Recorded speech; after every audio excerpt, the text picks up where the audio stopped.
So plantar fasciitis is an irritation of the plantar fascia, which goes on the bottom of your foot and helps support the arch of your foot.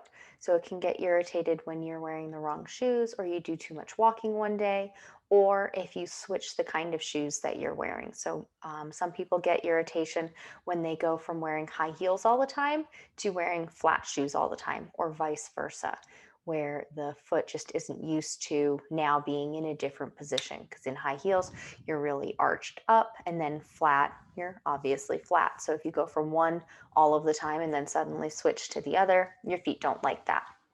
So the itis portion of plantar fasciitis, most people think of as having an active inflammation, which can be true. And we start thinking, okay, do I have pain all of the time? If there are any times, even just laying down, where your plantar fascia doesn't bother you, it's not an active inflammation. If it's an active inflammation, it's red, hot, swollen, it's painful all of the time. That doesn't mean you don't have an irritation. So an irritation is when you go and have the pain in specific positions. So maybe it's standing, maybe it's walking, maybe it's hiking, maybe it's certain shoes.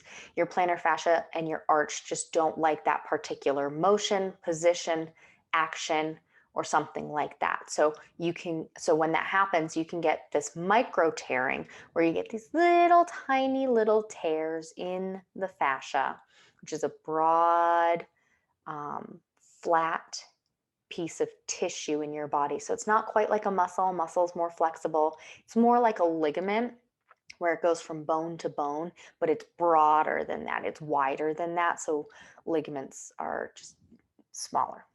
So we call it a band of fascia. So it's really not able to be stretched. You can tear it. And so we don't stretch it, so to speak, because you can't really stretch it, but you can create some tension and relaxation to it to bring blood flow to the area to calm down pain and irritation. And then what we want to do to alleviate that tension is strengthen the muscles in the area to help better support your arch. So arch lifts, heel raises in with your foot in different positions.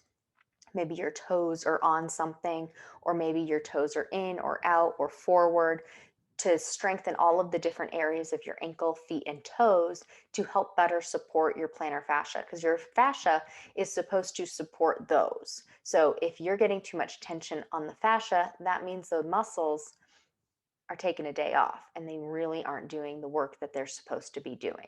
So we want to decrease that tension there by increasing the strength of the surrounding muscles at your ankle, foot, arch, toes, and then also some pain relief techniques. So you can massage the bottom of the foot.